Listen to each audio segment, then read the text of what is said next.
to claim. He will save the day. Through the years he stayed the same. The promises he gave, and all the time I seek his presence and his face, 'cause he lives with everlasting fame. Everywhere I go, I am with my Jesus. Everywhere I go, he's the shining light. Everywhere I go, he will bring salvation now. I know. Everywhere I go, I am with my Jesus. Everywhere I go, he's the shining light. Everywhere I go, he will bring salvation now. I know he's the one. Oh yes, he is the one. Come on, let's praise the Lord.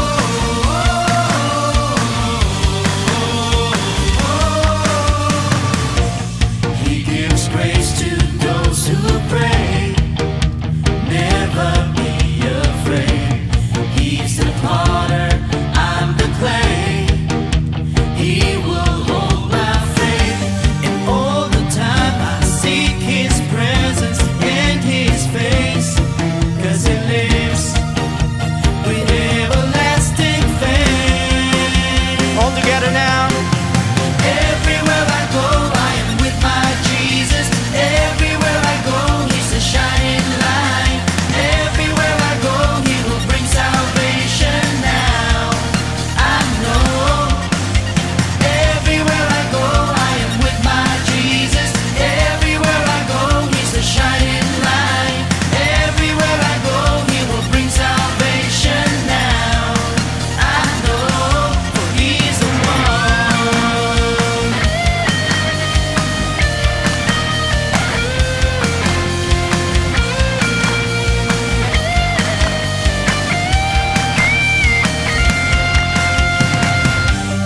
All the time I seek his presence and his face, 'cause he lives with everlasting fame. Yeah, yeah. Everywhere I go, I am with my Jesus. Everywhere I go, he's the shining light. Everywhere I go, he will bring salvation now. I know. Everywhere I go, I am with my Jesus. Everywhere I go, he's the shining light. Everywhere I go, he will bring salvation now. I know.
Tayo ay tinawag ng Lord sa iisang katawan ni Kristo at nagsama-sama, nandun ang Panginoon sa kalagitnaan natin. Amen?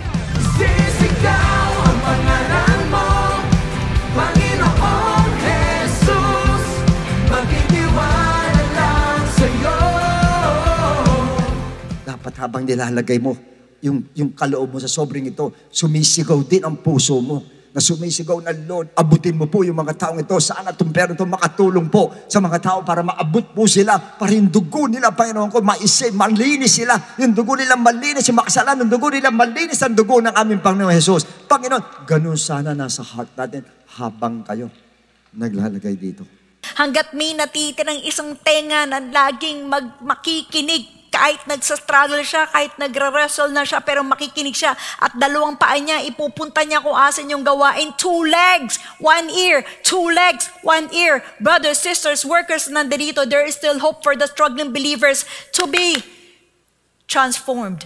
Tayo po ay tinatawagan po ng Diyos to be a faithful remnant whose loyalty stands as a testimony before a disobedient world. Ibig mong lansamin, noon hanggang ngayon, dakila ka.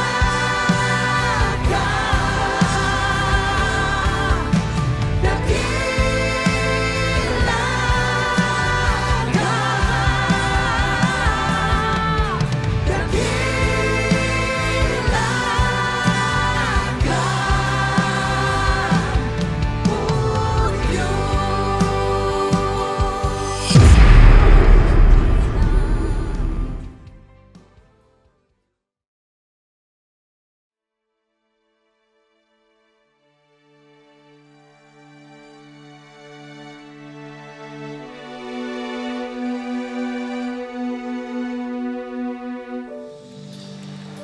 Amen. Magandang araw po sa inyong lahat at sa mga kapatiran po natin na nasa Luzon, Visayas, Mindanao at sa mga international extension churches natin.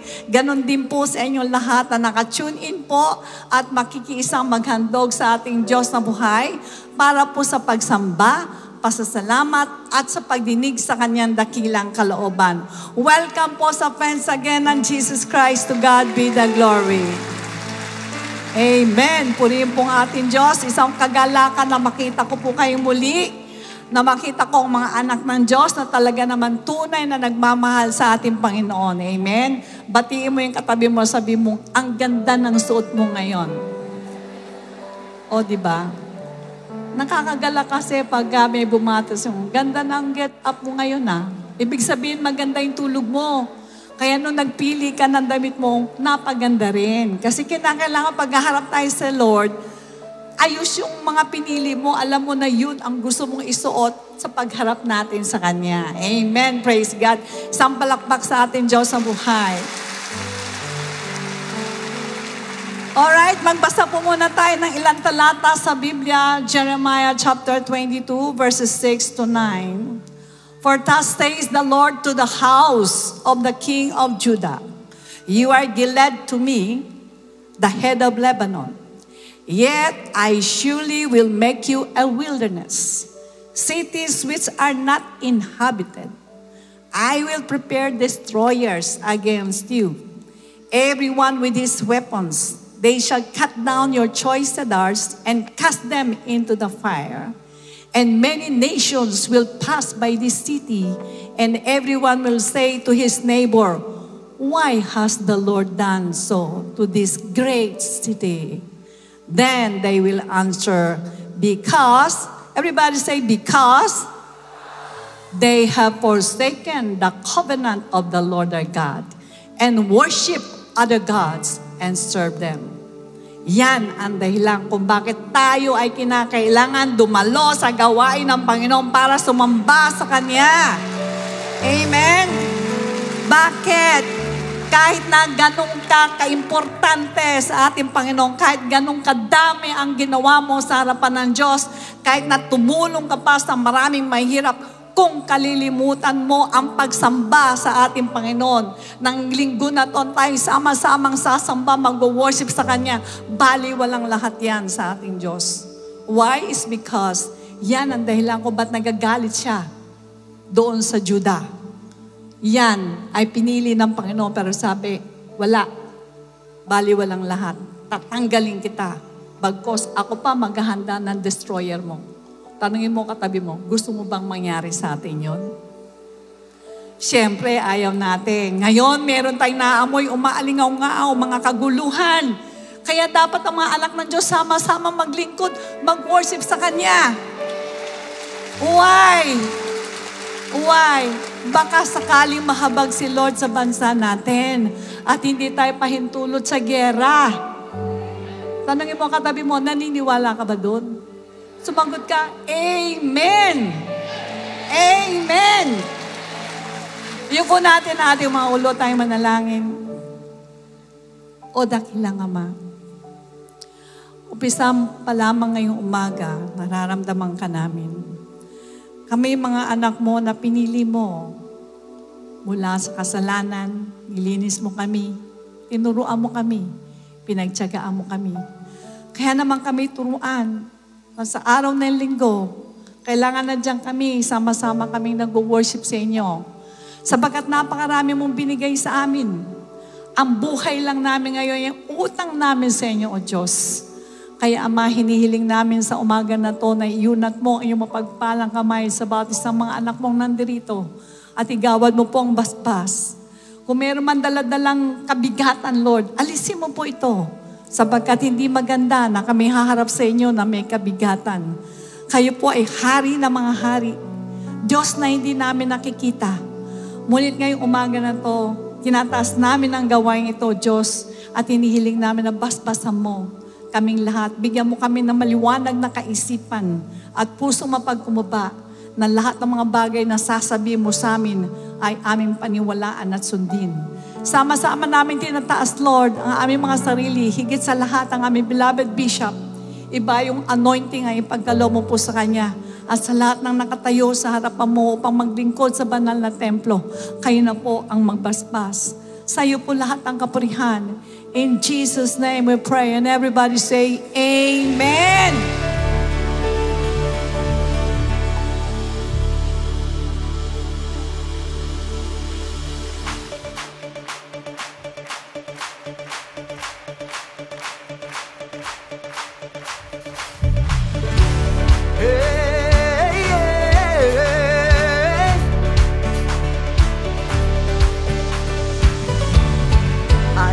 And rivals will try you.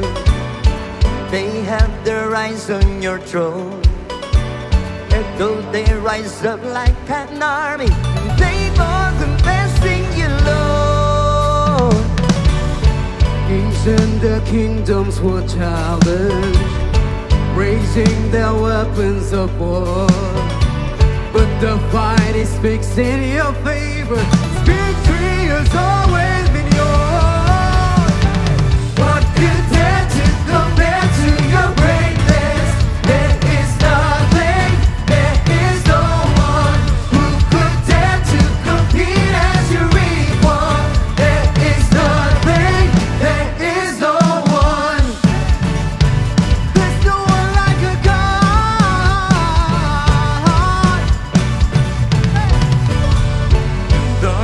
Obsesses with power, and they see themselves with your crown.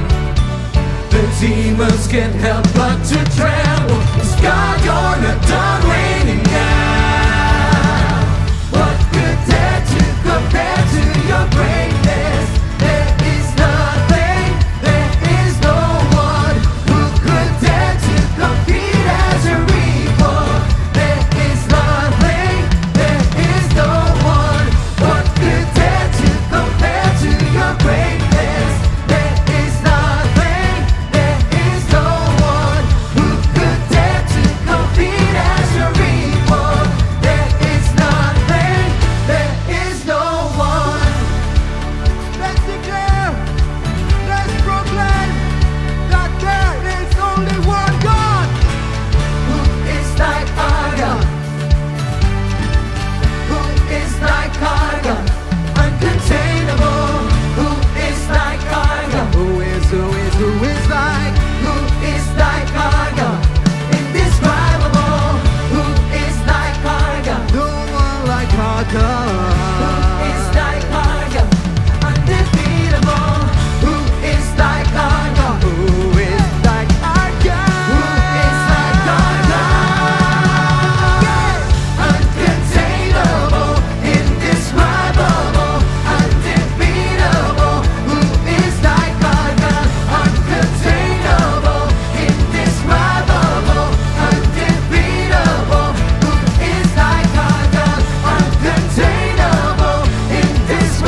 glory goes beyond all fame.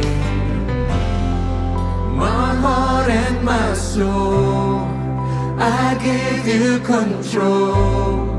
Consume me from the inside out, Lord.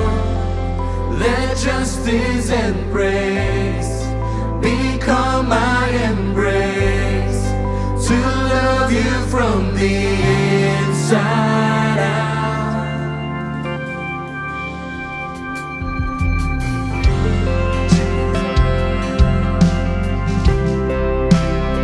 We want to worship you, Lord.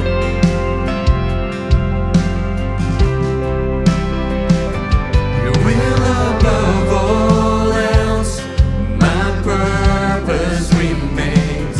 The art of losing myself in bringing you praise. Everlasting, your light will shine when all else fades. Never ending, your glory goes beyond all fame. Yeah. My heart and my soul, I give you control. Consume me from the inside out, Lord. Let justice and praise become my embrace, to love you from the inside out.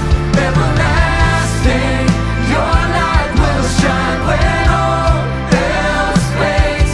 Never ending, your glory goes beyond all fame. And the cry of my heart is to bring you praise from the inside out, Lord. My soul, rise out.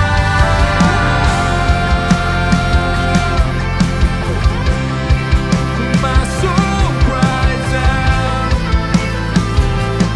to you.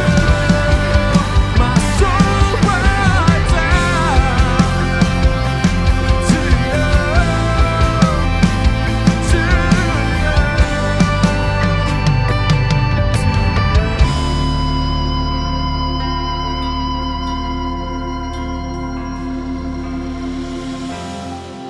My heart and my soul, I give you control.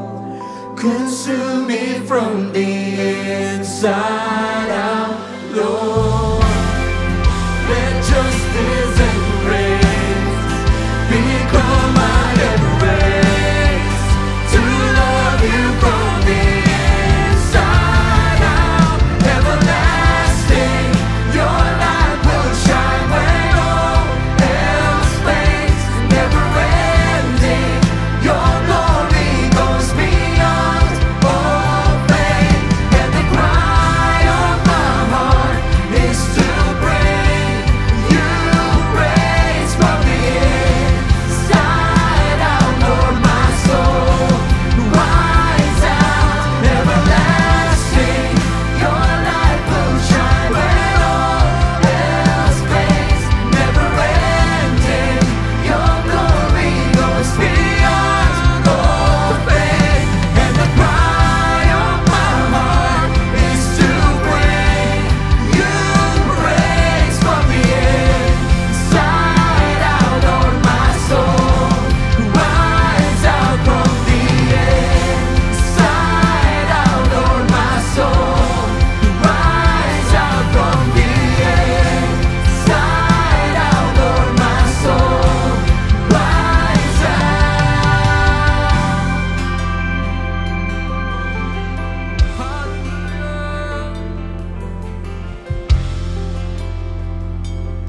We worship you, Jesus.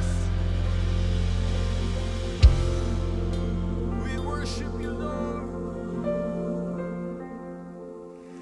Okay, brothers and sisters, sabayin niyo ang kapayapaan ng ating Lord. At salamat po sapagat sa araw na ito ay muli tayo nagkasama-sama para po sa service natin sa umagang ito. And how I wish na sana lahat po tayo ay maka-cope up tayo at ma-digest natin maigi po yung lahat na sasabihin sa atin ng ating Lord. Okay, so sa oras pang ito, let's open our Bible in the book of Job, chapter 2, verse 7. So Satan went out from the presence of the Lord and struck Job with painful boils from the sole of his foot to the crown of his head. And our subject today is entitled, Behind the Pain. Yuko natin, naulo natin, dakilang Ama, salamat ulit sa iyo. Diyos, i-bless mo po, Panginoon, at tulutan mo, Lord, na ma-explain sa amin maigi, Lord, ang message mo, Panginoon, sa umagang ito. At pagpalain mo kami, Lord, na sa kabila ng pain na ito, ay hindi namin alam kung yung nasa likod ng pain na ito. Sabihin mo sa amin lahat, Lord, para sa ganun, alam ko, napakarami po ang dumadana sa ibang klase ng mga pasakit po sa buhay. O Lord, tulutan mo maintindihan namin, O Lord, para sa ganun, Diyos, ay hindi kami mamighati at malungkot sa mga pains na dinadanas po namin. Kaya Lord, kung anong bahala po sa amin, Lord, at pangunahan mo kami ng Espiritu Santo mo, anointing mo, Lord, lalo yung lingkod, O Diyos, in Jesus' name, Amen and Amen. You may all be seated, please.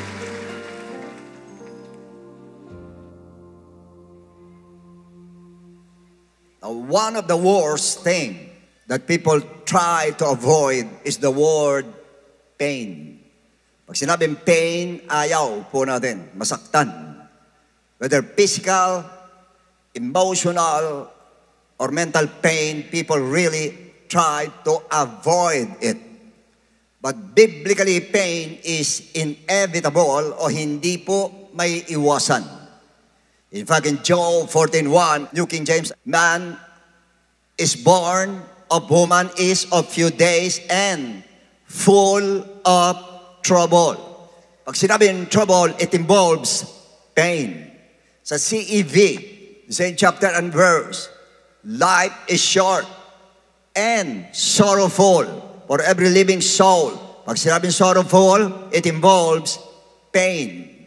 In the Way version, Job 14:1, man born of a woman living for a short time is filled with many miseries.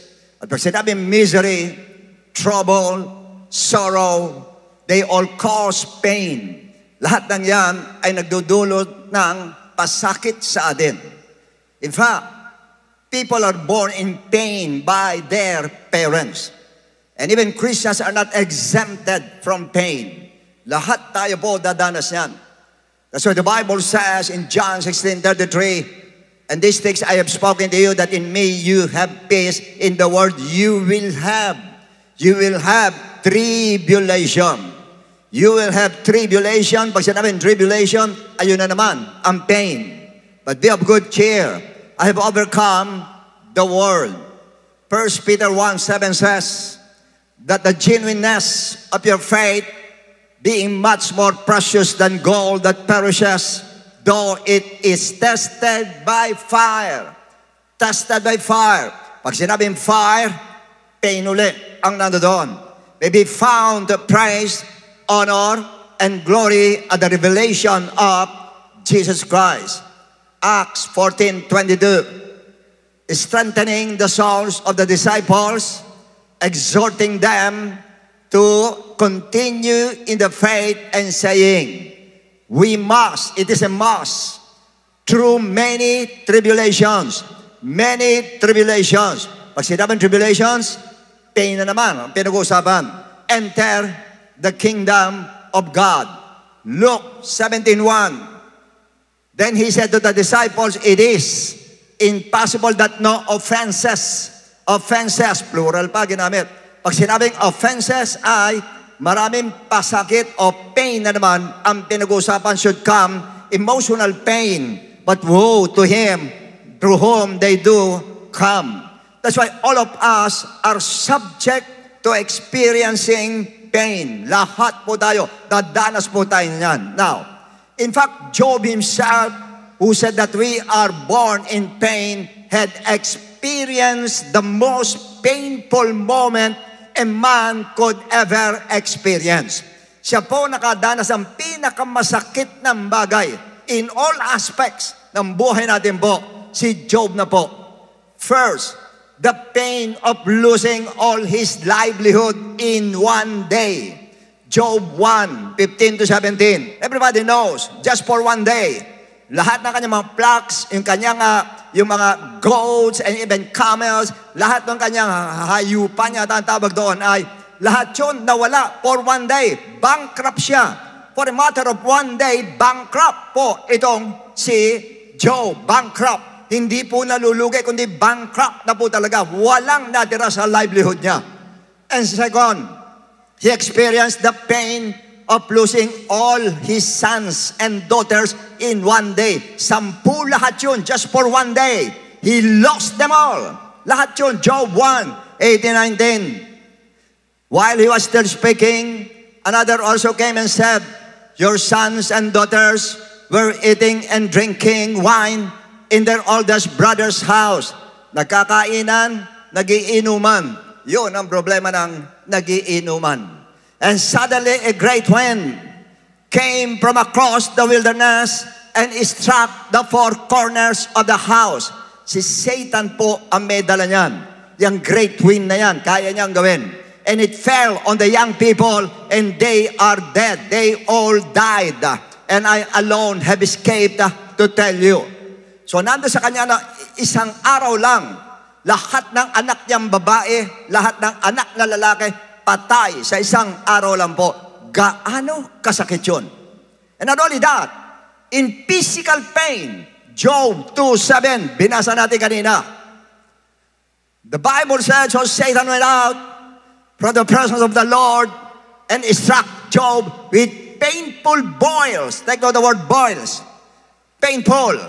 From the sole of his foot, mula doon sa ilalim ng paa, to the crown of his head, hanggang kanyang tuktok po, nandun yung boils.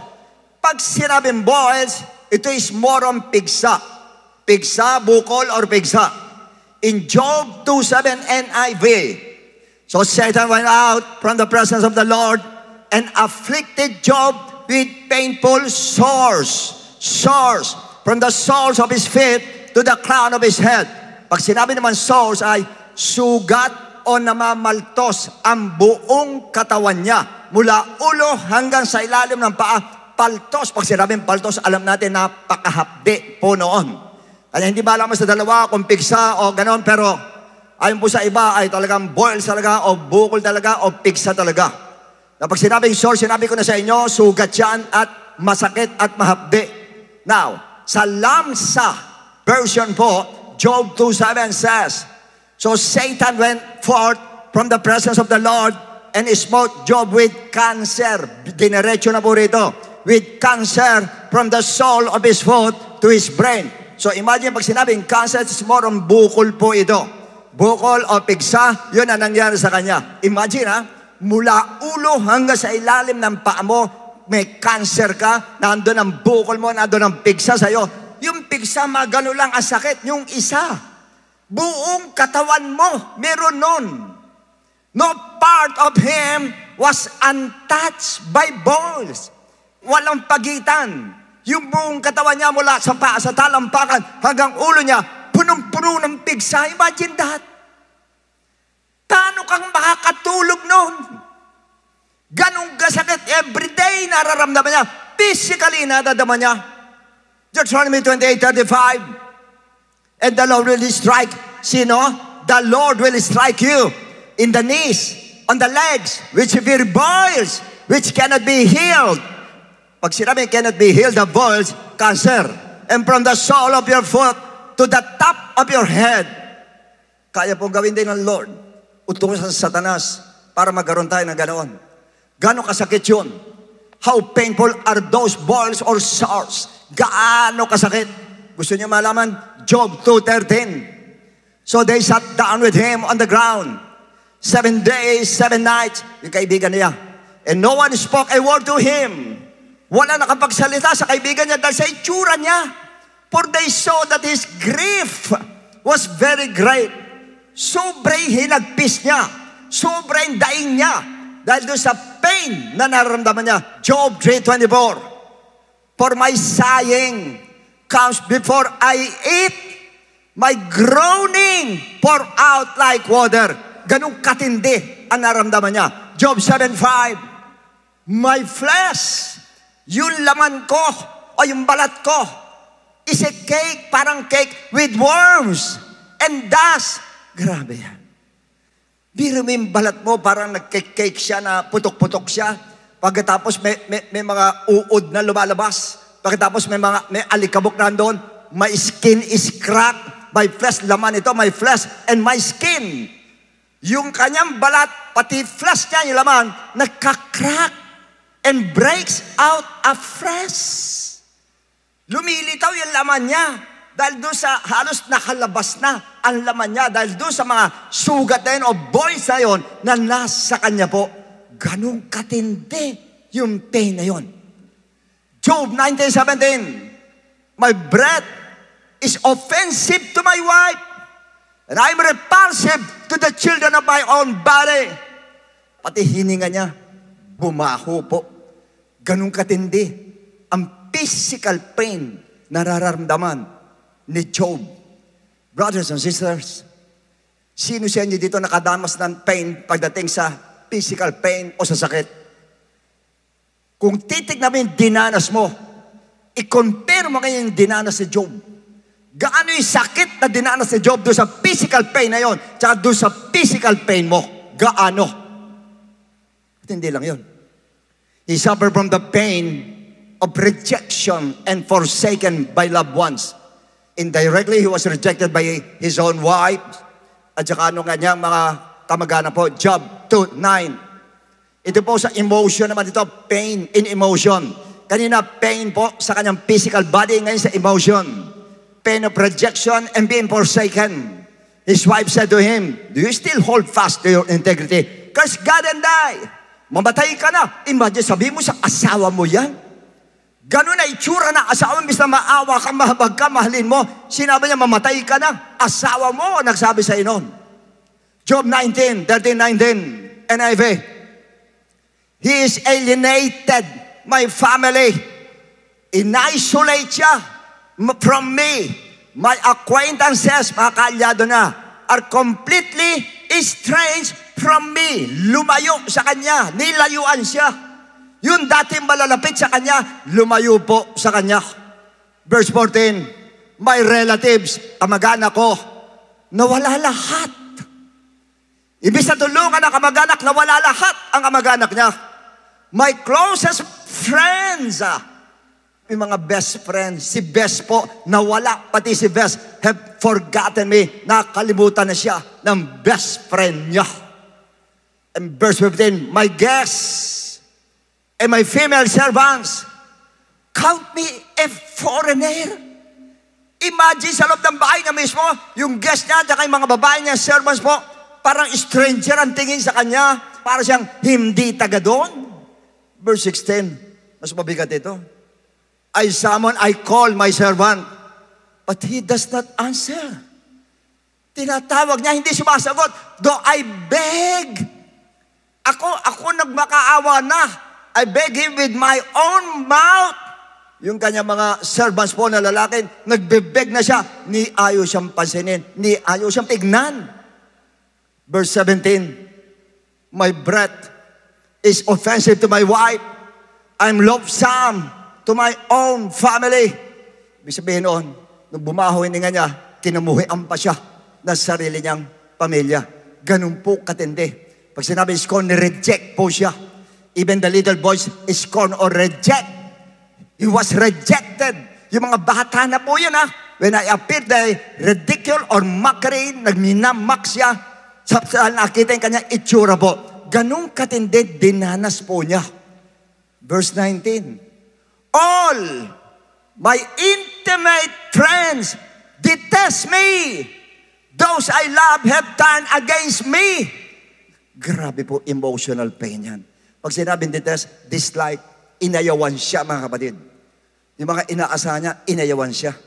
In other words, ganun katindi, dinanas niya pagdating sa emotions. And ang pinakamatindi, the pain of experiencing God's silence during His tough times. Kailangan mo ang Diyos. Tahimik ang Diyos. Nagpe-pray siya sa Lord. Nagko-complain, nagtatanong. Tahimik ang Lord. From chapter 2 to chapter 37, As if he was forgotten by God, abandoned by God. In times of need, sa kanyang agony, confusion, sa kanyang excruciating pain, yung matinding pain, God was silent and there were no words from God. Walang marinig po. It seemed that God had abandoned him. Parang iniwan na siya ng Diyos doon sa oras ng kanyang pangangailangan. And how long did Job suffer from that severe pain while God was silent? Gaano katagal yon? Alam niyo, ayon sa mga Bible scholars, it took about 6 to 1 year siyang ganon. Kung ilagay natin sa superlative, 1 year, i-maximize natin sa 1 year. Imagine 1 year, every day, mula umaga hanggang gabi, ganung pain ang nararamdaman niya. For 1 year. Baka sa atin yun, 2 days lang din tayo makatalo, magpakamatay na tayo sa sobrang sakit na nararamdaman niya. Kanya, kung magtatanong, sino sa atin dito ang uubra sa pain na dinanas ni Job? Para sabihin natin, napakasakit o napakatindi ng pain na dinanas ko dahil sa pagsubok. Ganong kasakit yan? Compare mo ngayon kay Job. From physical pain, emotional pain, mental and spiritual pain, sabay-sabay lahat ng mga pains na yun, sabay-sabay lahat na nasa kanya. Dinala niya, dinanas niya for 1 year. Napakatindi po. Kaya iba sa inyo, nasasaktan ka sa ginawa sa inyo ng loved ones mo. Nasasaktan ka sa ganito. Sisiw lang yan sa dinanas si Job. Nasasaktan ka dahil sa sakit mo. Sisiw lang yan sa dinanas si Job. However, sino naman ngayon, kanino maiko-compare naman yung pain na dinanas ng ating Panginoon? Yung worst pain na dinanas niya sa cross of Calvary. Sino ang makakapantay din?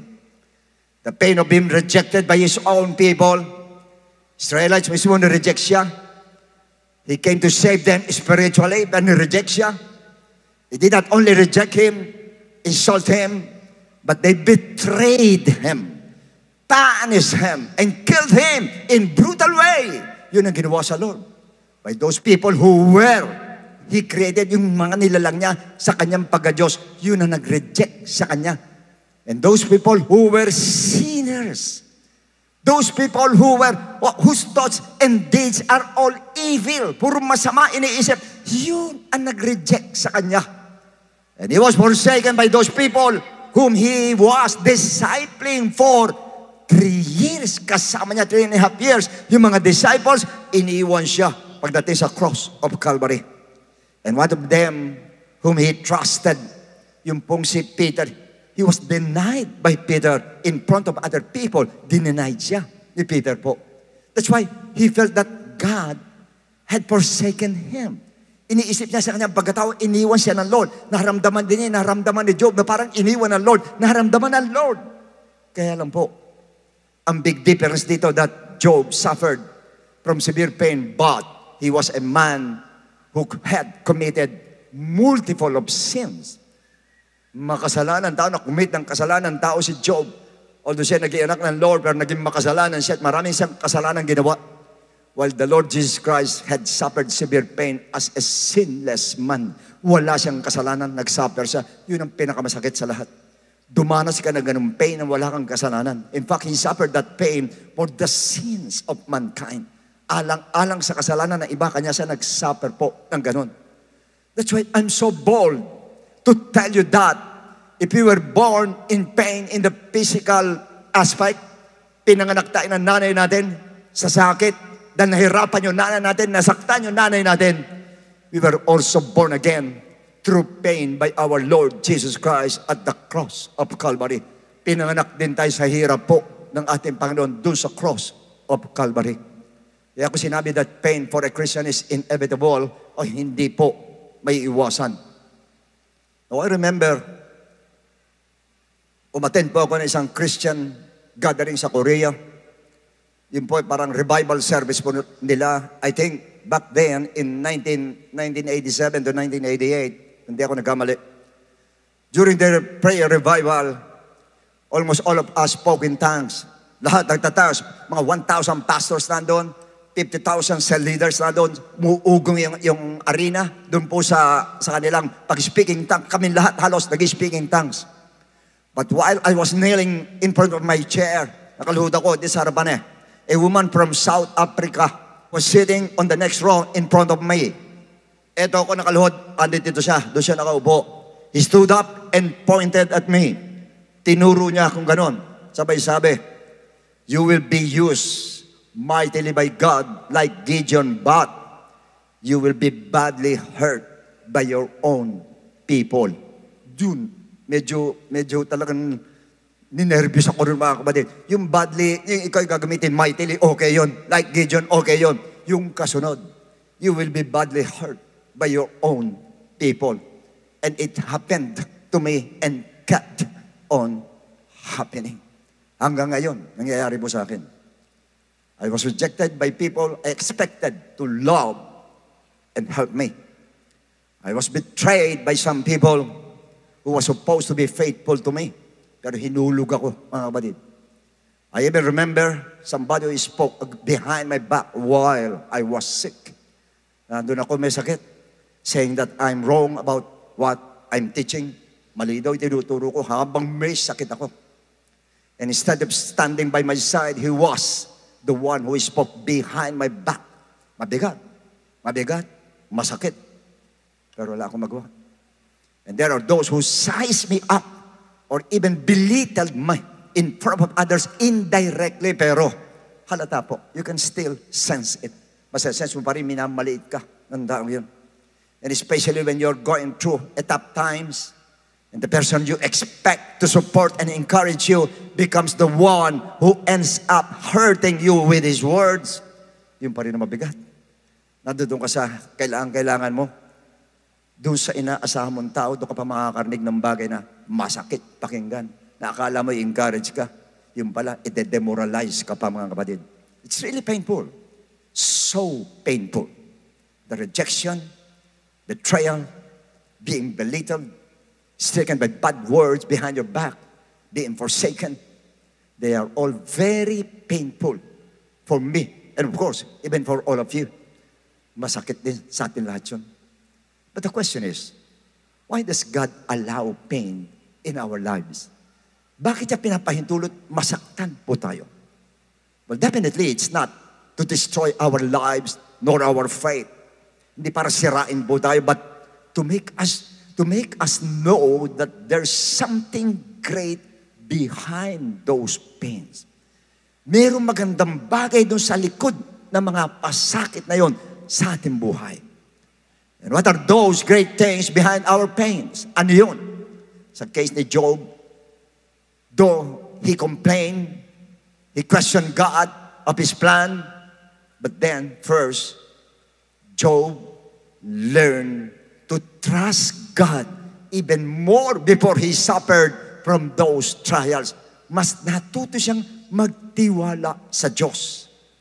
In Job 13, Job said, though he is slain, kahit pinapatay na niya ako, yet I will trust Him. Kahit pinapatay mo na ako, Lord, magtitiwala pa rin ako sa'yo. Oh, ka. Imagine that. Can you say that? By the time during the time ikaw dumadanas ng pain, can you say, Lord, I trust you, Lord. I trust you, Lord. I trust you more, Lord. Sa ngayon po, lalo ako nagtitiwala sa'yo dahil nasasaktan ako. How I wish na sana masabi po natin. Pero ganun si Job. Yun ang natutunan niya sa pain. Lalo siyang nagtiwala sa ating Diyos na buhay. At sa ating lahat na dumadanas ng pain, sana sa pain na dinadanas mo, whether physical or emotional pain or mental pain or torture sa pain, sana lalo kang magtiwala sa Lord. Habang nasasaktan ka, nadadagdagan ang tiwala mo. Habang nasasaktan ka, nadadagdagan ang tiwala mo. Habang nasasaktan ka, nadadagdagan ang tiwala mo. Sana ganun tayo sa ating Diyos. And second, those pains made him, or Job, understand that his knowledge about God's majesty and sovereignty is not enough. Kulang ang pagkakaalam niya sa kapangyarihan ng Lord at sa soberanya ng ating Panginoon. Ay sinabi sa Job 42:3, you ask, who is this who hides counsel without knowledge? Without knowledge, you Job, without knowledge, hindi lang lack of knowledge, without knowledge. Therefore I have uttered what I did not understand. Nagsalita ako sa mga bagay na hindi ko naintindihan. Why? Kulang pa nga siya sa kaalaman. Pagdating doon sa soberanya ng Lord, sa power ng Lord, kulang pa din. And honestly, hindi na ginagawa ng Lord sa atin, kaya ina-allow tayo sa pain para madagdagan ang kaalaman mo sa power ng ating Lord. Makita mo na lahat kaya niyang utusan. Yan yung sinabi ng Lord eh. Bakit? Ikaw ba nandun na nung lalangin ko ang mundo? Nung nilagay kong pundasyon nito, nandun ka na ba? Yung puro yung power niya, sinabi niya lahat kay Job. Para pakita kay Job, kahit nasasaktan ka kanya, sandali lang sa akin niya, huwag kang magaganyan. Kahit ikaw nasasaktan na ganyan, huwag kang magaganyan, magtiwala ka lang sa akin dahil matindi kapangyarihan ko.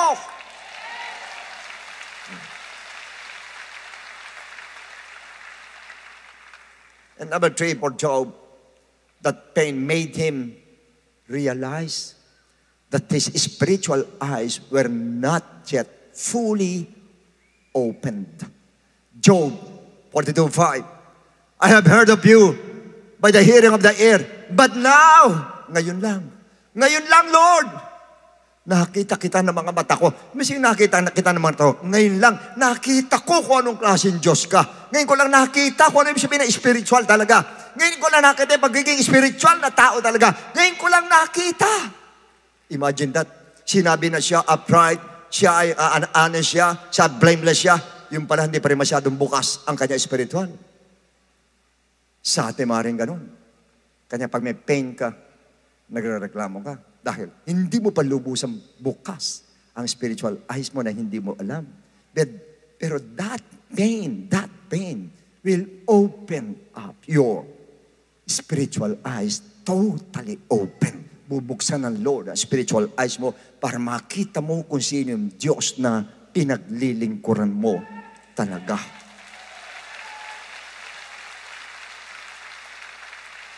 Alam niyo sa case ko, because of the pain of rejection, the pain of betrayal, insult, harsh word in my tough times, and those pains if inflicted upon me, dahil dun sa mga yon, una, my understanding has broadened. Lumawak po ang pangunawa ko. Pati doon sa mga taong nananakit po, lumawak. Dati hindi ako ganun eh. Sa akin dati, konting sakta mo lang ako ng konti, gusto ko mag-retaliate. Pero ngayon hindi. Lumawak yung pangunawa ko. Kaya mga pain na yan, emotional pain, sinaktan ka, nakakalawak pala ng pangunawa yan. Kung yung una kay Job, magtitiwala ka ng gusto sa atin, Lord. Lalawak ang pangunawa mo. Ano ibig sabihin nun? Pag ikaw nasasaktan emotionally at gusto mong gumante, nabubuisit ka, medyo kulang ba ang tiwala mo sa Diyos? Dahil kung gano'n ang tiwala mo sa Lord, imbis na mainis ka, lalawak palalo ang pangunawa mo. Hindi, naunawaan ko siya. Kaya nagawa siya. Ikaw pa magbibigay ng katuwiran. Siguro kanya niya nagawa yun dahil sa ganun, dahil sa ganyan, dahil sa ganito. Yes. At kung sakali man talaga intentional, ginagawa niya, nalaman mo, malawak isa lang sabihin mo. Di ba? Pag-pray na lang natin siya. Yun lang ang sasabihin mo. Wala kang hatred. Wala kang rebellious spirit. Wala kang bitterness. Kundi ang nasa heart mo ay pangunawa ang nasa heart mo. And second, I learned to humble myself. Natuto kong magpakumbaba. Nung may sakit ako, grabe talaga. Lahat ng klase ng pagpapakumbaba. Dahil binanatan ako ng gout. Dito, magkabilang. Hindi mo natatandaan nyo. 3 months ako hindi makalakad. Dahil gumagapang ako. Talaga nawala lahat yung pride ko eh. Kahit ano sabihin mo, opo. Yes po. Puro ganun ako sa Lord eh. Gawin mo ito, opo. Gawin mo ito, opo. Kahit minsan, mahirap na, opo. Puro opo. Talaga matututo ka magpakumbaba talaga pag nararamdaman mo na yung pain. Lord, maawa ka, Lord. Mahabag ka, Lord. Yun ang mga salita natin. Kanya nakakaganda rin. Yung dumadanas ng pain, lalo physical pain, pag dumanas ka, ay naku, magiging humble ka. Wala kayong makikita masakit na yung, kunyari masakit man, at humihila doon sa sakit. Ano ka ba dyan? Wala nga kayo makita ng ganun. Basta namimilipit na sa sakit, Diyos ko po, ayoko na po, Lord, para ba na pong awa, Lord, tanggalin mo na po. Puro para po ng awa ang sasabihin mo. Why? Matututo kang magpakumbaba. Pagka ganun. Sino may gusto magpakumbaba? O pain ang kailangan mo.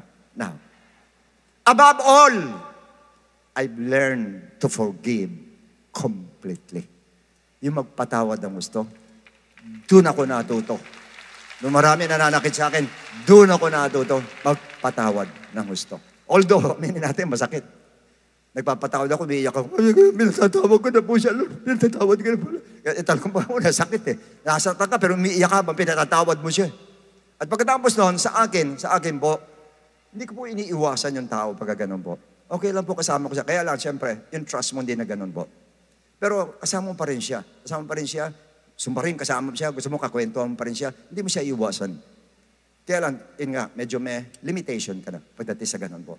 Pero kaya lang, yung forgiveness ay importante, nandoon talaga sa atin pag tumanas tayo ng pain.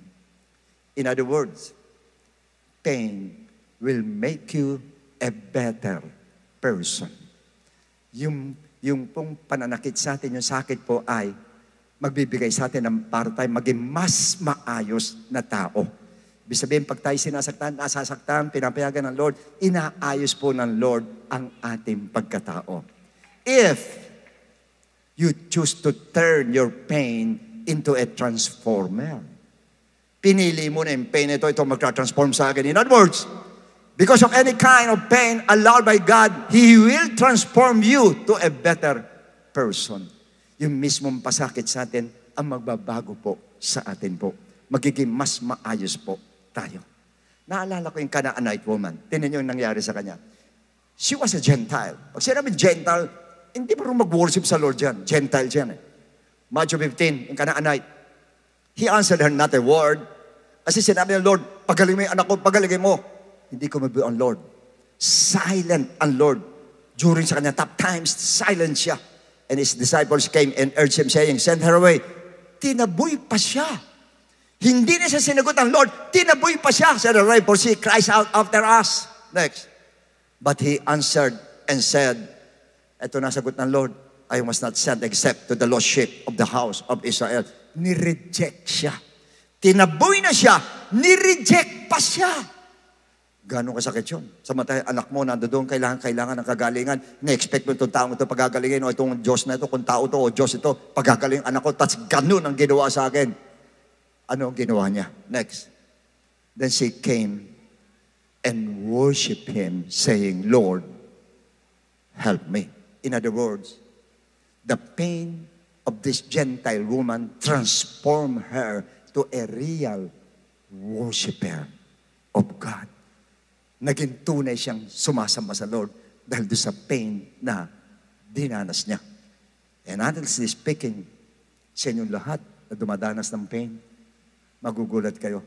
Kung magtitiwala ka lang sa Lord, yung pain na yan ang magpapabago sa iyo, magpapabago sa iyo, magpapabago sa iyo, magpapabago sa iyo, hanggang maging ganap ka na isang tunay na Kristiyano. Now, bakit gusto ng Lord na ma-transform tayo sa isang ganap at tunay na Kristiyano? Of course, para ma-hit natin po yung transformation una ng ating character, behavior, ng ating attitude, pagkatapos yung transformation ng ating katawan from mortal to immortal body. Maging glorified body po tayo. Why? Sa Lord po, listen carefully. Hindi bale nang danasin mo yung pain na yan ngayon. Mababago ka naman, aayos ka, mababago ka, maayos ka, mapapalitan na ugali mo, at masasama ka sa rapture day. Now, bakit gusto ng Lord makasama tayo sa rapture day? Para hindi mo na madanas yung pinakamasakit na mangyayari sa mga taong may iwanan po dito sa 7 years tribulation. Tandaan ninyo. Ngayon po, nasa introduction na ng tribulation po. Si Kirk, ano nangyari sa kanya? Matter of few days. Nagsalita siya, bumilibla sa kanya. Matter of few days. Na-assassinate siya. Wala na. Why? Ang ganda na sinasabi niya. Talagang pabor lahat sa Kristiyano. Gusto niya maging maayos lahat. At pinaglalaban niya ang Kristiyano po. Ano nangyari? He was being killed. He was being murdered. He was assassinated. Why? Hindi po yun ang biblical sa last days. Ang last days po ay days of agony. Days of grief. Days of pain. Days of sorrow. Sinabi na ng Lord, Matthew 24:8, this is just, yun nangyayari ngayon, this is just the beginning of sorrow. Kung nag-uumpisa na sorrow ngayon, ano pa hinihintay mong peace? Ano pa hinihintay mong kabayuhan? Ano pa hinihintay mong freedom? Papunta na nga doon sa sorrows na nga ngayon eh. Ano kasunod niyan? Great sorrows. Ang susunod. Kaya imposible po. Yung ganun news, imposible po. Pero sa atin, hindi yung great persecution. Because before the great persecution, tatangayin tayo ng ating Lord. Iaakyat tayo ng ating Panginoon. Ay, ibig sabihin ng Lord sa ngayon po, masaktan ka na ng masaktan ngayon, tiisin mo lang, walang problema. Kasi mas masakit to pag naiwanan ka sa rapture. Yes. Yun isa sa consolation natin mga nasasaktan. Mabuti na masaktan tayong ganito kaysa maiwan tayo sa rapture. Mas masakit sa rapture pag naiwan tayo. Yun na lang sabihin natin. And that is true. That is true. Kaya ngayon, lahat tayo nandarito, nasasaktan tayo lahat. Sana po, yung pain natin ay mag-transform ng buhay natin. Maging mabago lalo ang buhay natin. Laging maayos ang buhay natin na katulad ni Kristo po. Ma-transform ang buhay natin. Pero ang sikreto, lubusang pagtitiwala sa ating Panginoon Diyos. Just trust God. Sa inyo lahat na dumadanas ng pain, at kayo nanonood sa television, that are physical pain, emotional pain, mental, sa ating pong emotional pain po, dumadanas tayo. Sige lang. Sige lang. Pabayaan mo yung mga pains na yan ang mag-transform sa buhay mo na maging katulad ka ng ating Panginoong Jesus. And that is the blessing behind pain. Tumayo po tayong lahat. Umawit muna tayo siguro. Blessed assurance, Jesus is mine. He's been my fourth man in the fire, time after time. Born of His Spirit, Washed in the blood. washed in His blood, and what He did for me on Calvary is more than enough. Oh yes, Lord. I trust in you. I trust in God, my Savior, the one who will never fail. He will never fail.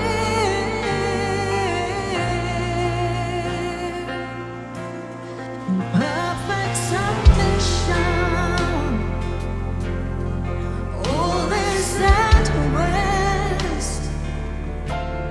'Cause I know the author of tomorrow has ordered my steps.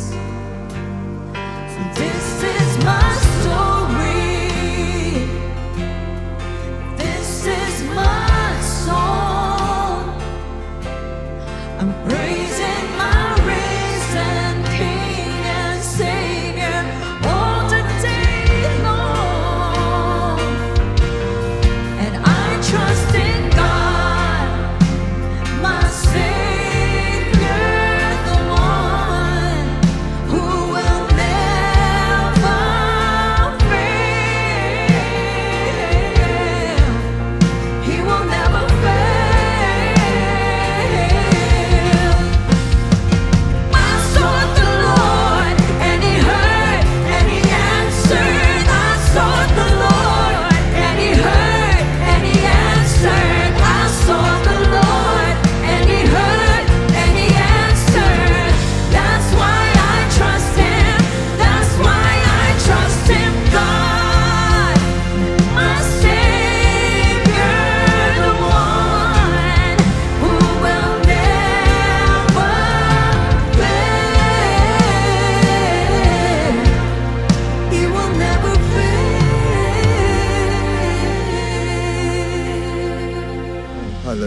Just close your eyes. Oh. Just trust God. I trust in you, Lord. I trust in you, Lord.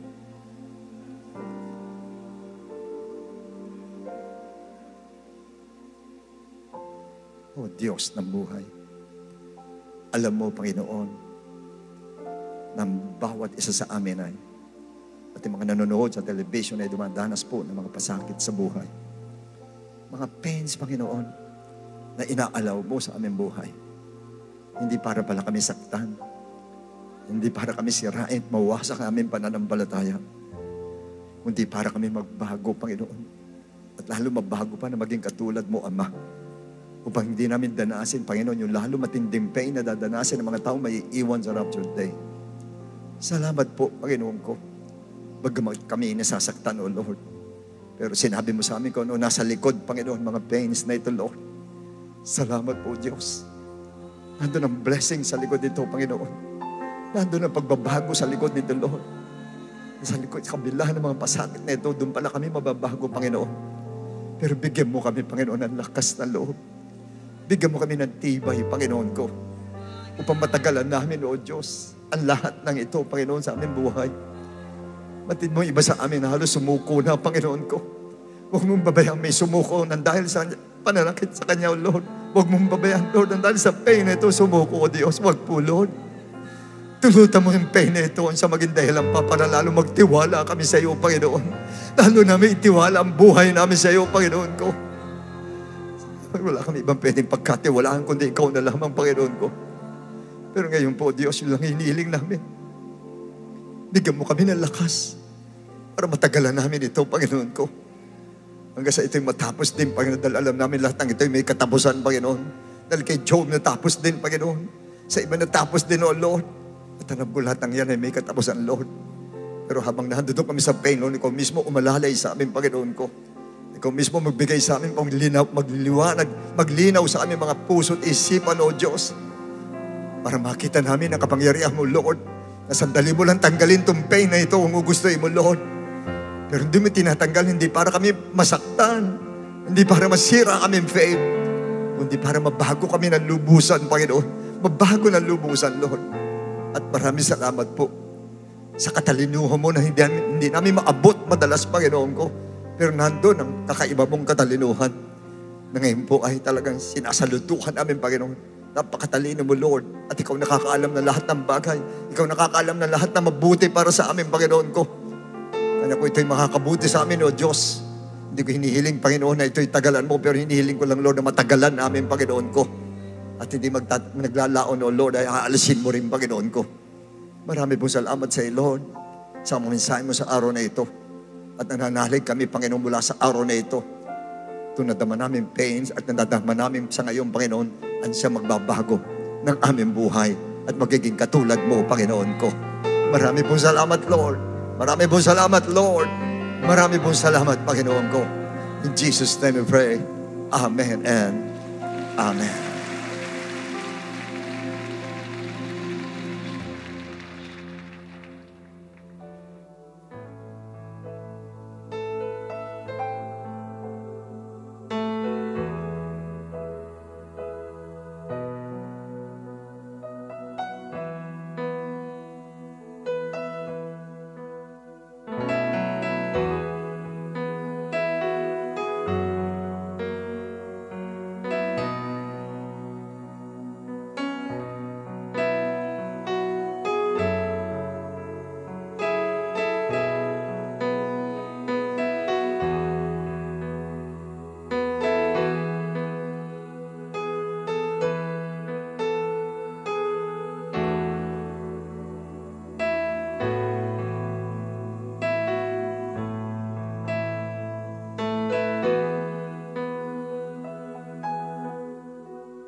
Purihin po ang Diyos. Una po sa lahat, kami po ay nagpapasalamat sa inyo pong pagpunta sa ating pong church ngayon. Maraming salamat sa pagpapaunlak niyo po. At maligaya po kami na nakasama po namin kayo. Alam ko po, narinig niyo po kung ano po message ng Lord sa atin. Talaga po, napapahintulot tayo sa iba't ibang klaseng pain o sakit, kahit bata man o minsan young adults o kahit mga senior citizens, marami pong mga sakit na dumarating sa atin. Pero katulad nga po na narinig natin, ito po ay may kadahilanan. Siyempre po, para lalo po tayong mas magtiwala sa Diyos at lalo po na hanapin po natin ang Panginoon sa ating buhay. Itong araw po na ito ay pagkakataon kung whatever po na gusto natin maituwid sa harapon po ng Lord to make it right before Jesus. Ito po yung panahon na to. Kaya nais po sana namin na bigyan ng pagkakataon ng bawat isa kung whatever na naisip natin, anumang bagay sa buhay natin na parang medyo na-violate natin o nasasaktan natin ang Panginoon. Ito po yung oras na tayo po ay makapag-repent sa ating pong mga kasalanan. At tayo po ay makipag-isa sa ating Panginoon. Pikit po ninyo yung mga mata at patuloy po sa pagsisisi sa Panginoon.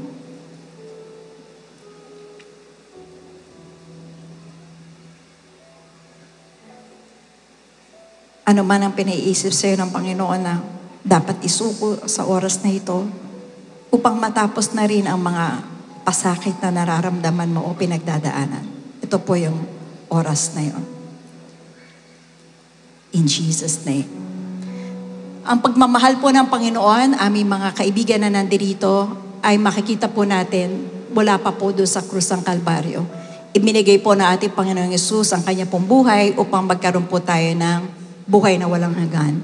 In John chapter 3 verse 16, sinabi po, napakamahal ng Panginoong Diyos ang mundo na ito kaya nagbigay siya ng isang kanyang bugtong na anak na kung sino man maniniwala kay Jesus ay magkakaroon ng buhay na walang hanggan. Pero ano po ba ang papaniwalaan natin sa ating Panginoong Jesus? Una sa lahat, ang kanyang gospel, ang kanyang buhay, na siya ay namatay, siya ay inilibing, at siya ay nabuhay na magmuli. At ang gospel po ay hindi lang po natin papaniwalaan. Kailangan po ito mangyari sa atin. Pero ang tanong po, paano naman mangyayari sa akin ang gospel? So mga kaibigan po namin na nandirito, simple lamang po. Ito po ay hinihiyag ni St. Peter in the book of Acts chapter 2 verse 38. Ang sabi po dito, repent. Kaya po kanina sinabi ko na nga po na inimbitahan ko kayo na makapagsisi ng kasalanan. Kasi yan po ang unang-unang step para po masabi natin na tayo naniniwala kay Jesus Christ, tayo po ay nagrepent ng ating kasalanan. Ikalawa po, mangyayari po sa atin ang burial ni Jesus Christ sa pamamagitan ng pagbautismo sa atin sa pangalan ni Jesus sa tubig. Hindi po sa pangalan ng pastor, hindi rin po sa pangalan ng church. Sa pangalan po ni Jesus Christ, the one who died on the cross for us, upang tayo ay magkaroon ng buhay na walang hanggan. At ikatlo po, napaka-exciting part po. Tatanggapin po natin ang gift of the Holy Spirit.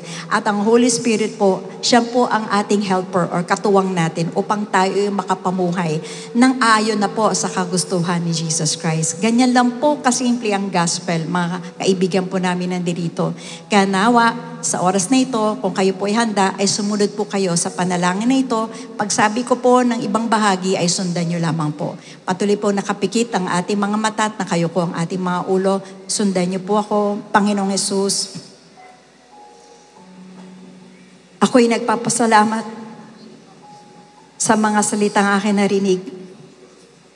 Ako'y naniniwala na ikaw ay namatay, ikaw ay inilibing, at ikaw ay nabuhay na magmuli. Pinagsisisihan ko ang lahat ng aking mga kasalanan. At nais kong tanggapin mo po ako bilang iyong anak. Ibilang mo po ako sa iyong kawan. Give me a brand new life mula ngayon sa oras na ito. Alay ko po ang aking buhay sa iyo. Taglayin ko din ang banal na espiritu upang ako ay makapamuhay na may katuwiran, kabanalan sa iyong harapan. You are my Lord, my Master, my Savior, and my King. in the name of Jesus Christ. Amen. Manatili po tayo na kayo ko mga kapatid, amin kayong pagpe-pray. Purihin ka o Diyos sa lahat po ng aming mga bisita nandirito. Batid mo po, Panginoon, ano po ang kanilang pinagdaraanan. Bago pa lang sila pumunta dito, Panginoon, noong nakaraang linggo, noong nakaraang buwan, noong nakaraang taon, alam mo po, Panginoon Diyos, ano man ang kanilang kapaghatian. Tinawag mo po sila at pinarating sa aming iglesia sapagkat may mensahe ka. At ang mensahe mo po, Panginoon, ay sila'y makakilala sa iyo at magkaroon po ng tunay na buhay, ang buhay na walang hanggan. Lord God, dalayan po namin, bigyan mo po sila, Panginoon, ng tamang desisyon sa buhay. Bigyan mo po sila ng panalo sa kanilang buhay. Pagpalain mo sila mula ulo hanggang paa, sa kanilang spiritual, sa kanilang physical, sa kanilang mental, Panginoon, sa kanilang emotional, financial, material, pagpalain mo sila. Lalabas po sila, Panginoon, ng iglesia nito na taglay kanila, Panginoon. Multiple victories surround them, God. Surround them with your favor, Lord. And most importantly, surround them with the grace of salvation. This is our prayer in the name of Jesus Christ. We give them all to you, God. Amen and amen. Mga kaibigan, nandito po, meron pong flag na nandito. Maaari po nating sundan para po makompleto po at ma-explain po na magiging po sa inyo ang Gospel of Salvation. Maraming salamat po. Sa oras pong ito, tinatawagan ko po ang ating mahal na Pastor Norma for offertory and special announcements. Maraming salamat po. God bless.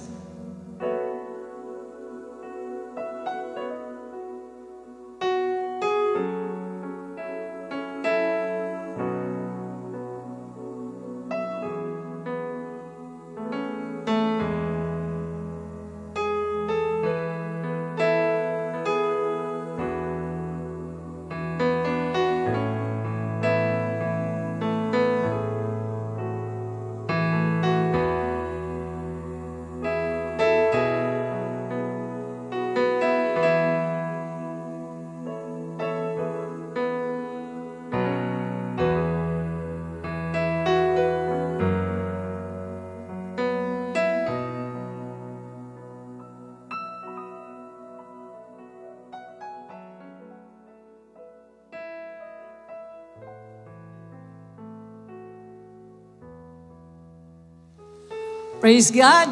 Thank you, Pastores, sa mensahe ng kaligtasan. Sang malakas na palakpak po sa tumanggap sa ating Panginoon. Glory to God. Alright po, purihin po ang ating Diyos. Ngayon nga po na yung palang pain na yan, dapat natin mapagtagumpayan. Sapagkat may meaning yan. Sabi mo sa katabi mo, may meaning ang pain mo. Para para lumawak ang pangunawa natin, para tayo matutong maging mapagkumbaba, para matutong tayong magpatawad completely, at matransform tayo, at lubusan tayong magtiwala sa ating Diyos. Yan ang dahilan ng pain. Amen. Praise God. Tayo po ay dadako sa ating offertory. 2 Chronicles 34:21. Sabi pong ganun, "Go, inquire of the Lord for me, and for those who are left in Israel and Judah, concerning the words of the book that is found. For great is the wrath of the Lord that is poured out on us, because our fathers have not kept the word of the Lord, to do according to all that is written in this book." Purihin po ang ating Diyos. Tunay nga po na sa isa pong tao na nadidiscern niya ang isang bagay na nangyayari sa kanila, na meron silang pagkukulang sa ating Panginoon, katulad ng binasa natin. Nagpadala siya ng propeta. Sabi, inquire mo tayo, sapagkat gusto kong malaman kung ano yung sinasabi ng aklat na nakasulat sa libro na yan. At tayong lahat ay binayaan ng Lord na magkaroon ng katalinuhan na malaman mo kung ano ang nakasaad sa Biblia. Kaya nalaman natin na mayroon palang gawain ang ating Panginoon through Jesus Christ na ikinakalat ang salita ng Diyos. At yan ay hinahanap natin sa ambang lugar yan. At pagka nakita natin yan, nandyan na gusto natin suportahan. Yung meron kang puso na gusto mong suportahan ang salita ng Diyos lumaganap sa lahat ng tao. Taas ang kamay. O yan, di ba? Binago ko lang yung question. Lahat tayo nang magmamahal sa Panginoon. Gusto natin na yung katotohanan makarating sa tao dahil hindi nila alam na may nangyayari sa buhay nila na kailangan nila matutunan ang salita ng Diyos. At isa na dyan ang tungkol sa pagbibigay sa gawain ng Panginoon. Napaka-importante pong matutunan natin yan. Kaya ngayon, ang pagkakataon na maibigay natin ang karampatan para sa gawain ng Panginoon. Nang sa ganon, tayo po ay maging matuwid sa harapan niya. Meanwhile, for complete details of our online giving, please refer to the ways and means to give flashed on the screen. Maraming salamat po sa mga kapatiran walang sawang sumusuporta sa ating pong mga gawain. Get ready for the screening of our church original film, Gehenna Part 1. Mark your calendars on December 11, Thursday, 7 p.m. at Cuneta Astrodome. Tickets are now on sale at the church kiosk at the lobby court, 300 pesos. Ringside is currently sold out. Lower box, 100. Bleacher, 50 pesos. And buy your tickets now for your family and guests. Ayan, magdadala na naman tayo ng soul sa ating Lord. Yuko natin mga ulo. Let us pray. Dakilang Ama, sadyang buhay na buhay ka. Lagi mo kaming kinakausap. Lagi mo kaming pinalalakas. Lagi mo kaming tinuturuan. Pinatitibay mo kami. Binigay mo sa amin, Lord, ang pinaka-worst na Bible character na dumanas ng katakatakot na pagsubok, si Job. Na kung titignan namin ang aming mga sarili, nakakahiya po. Sapagkat si Job, buhay niya, pinaglalaban niya. Physical niya, pinaglalaban niya. Labas ang kanyang laman na nahihirapan sa sakit niya mula ulo hanggang talampakan. Ano naman po ang aming pagsubok? Ang pain namin compared sa kanya. Kaya Ama, tunay nga po napakaganda ng topic mo ngayon through our beloved Bishop. Maraming salamat po sa lakas na patuloy mong binibigay sa kanya. Ngayon nalaman namin, Lord, na kaya kami may pain para lumawak ang pangunawa namin, maging mapagkumbaba kami, maging mapagpatawad kami, para kami ay matransform sa gusto mong mangyari. Mga taong hinihanda mo para magkaroon ng katawang immortal na hindi nasasaktan. Kaya lahat kami nakatingin sa pangako mo. At kinakailangan kami, Lord, ay work out namin na makasama kami sa ganito pong pagmamahal sa bibigay mo sa amin na katawan. Katawan na hindi nasasaktan. Kaya Ama, iunat mong imapagpalang kamay sa mga anak mong nandito. Sino man ang dumaranas ng pain, ng agony, ng suffering, ipaalala mo ang suffering ni Job. Paalala mo ang suffering ng aming Panginoong Jesus, Lord, na walang kasalanan, ngunit nagdusa, na bayubay sa krus, labas ang mga laman. Napakahirap na dinanas nila. Kaya tulungan mo ang bawat isa, Lord, na maging matibay, malakas, dalahin ang mga problema, at kunin mo kaagad ang mga problemang yan, ang mga pain na yan, at palitan mo, Panginoon, ng kaalwan.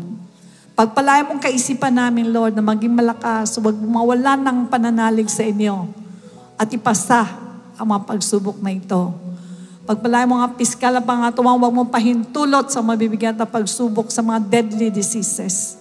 Ganon din po ang mga bulsta ng mga anak mo, patuloy mong lagyan. Suportahan mo para sa aming pangangailangan at sa pagkakawang gawa.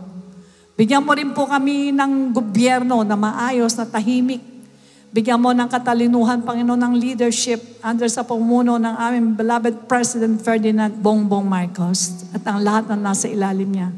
Maintain mo, Lord, ang kapayapaan sa aming bansa. Ayusin mo ang mga katiwalian.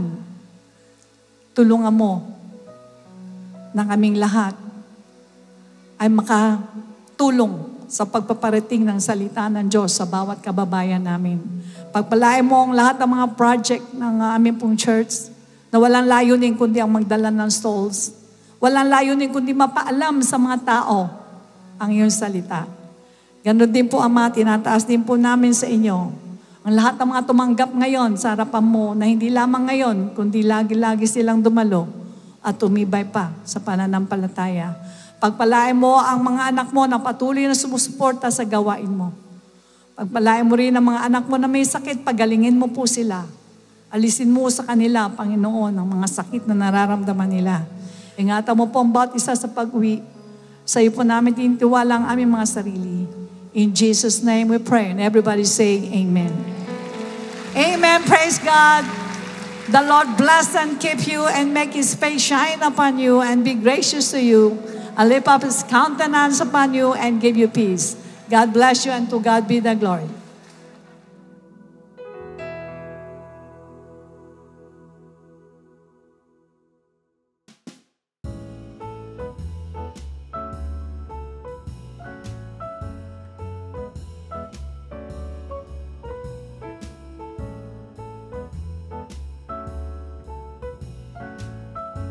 A blessed day, dear brethren.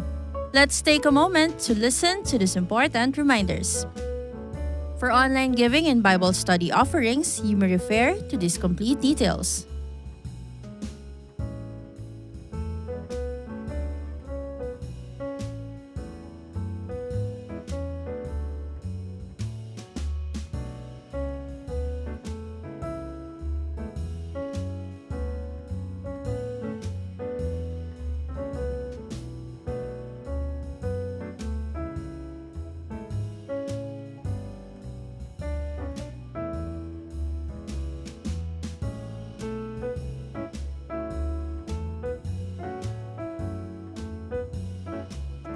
To all who give via check, please indicate the correct account names.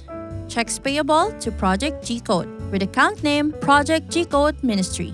Checks payable to tithes, account name is Jesus Christ to God Be the Glory Church International Incorporated. Para sa mga gustong magpa-schedule ng baptism o one-on-one counseling, maaari po kayong makipag-ugnayan sa amin sa mga numerong nasa screen o mag-message sa aming official Facebook page.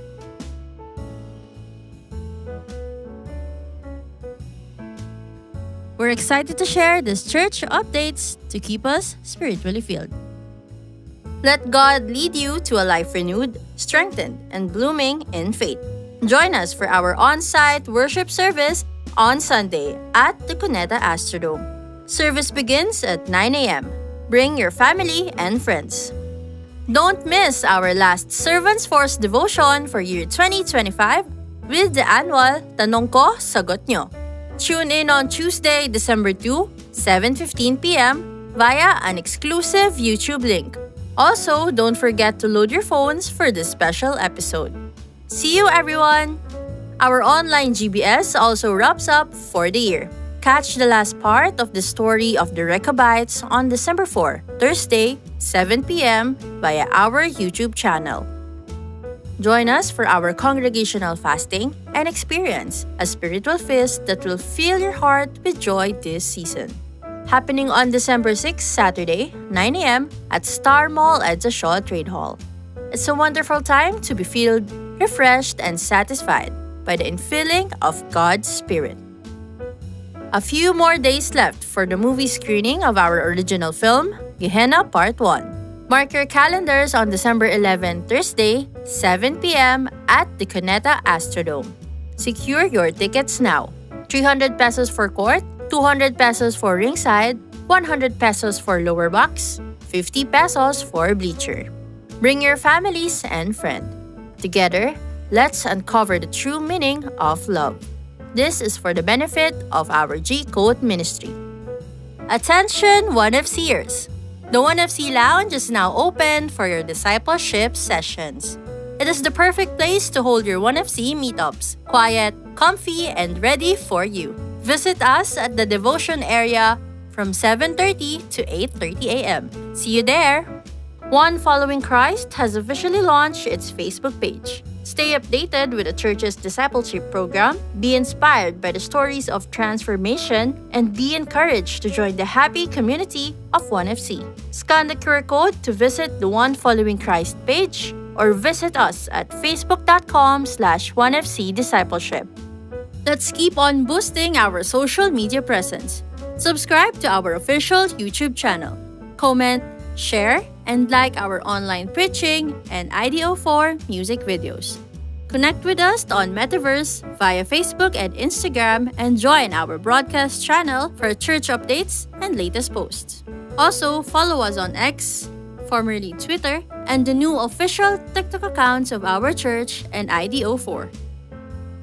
Catch IDO4 songs on various platforms via Shuffle TV, airing on A to Z Channel 11 from Monday to Friday at 5 a.m., Saturday and Sunday at 6 a.m., or via Light TV Channel 33, Monday, Wednesday, and Friday at 12 noon, and Saturday and Sunday at 6 p.m.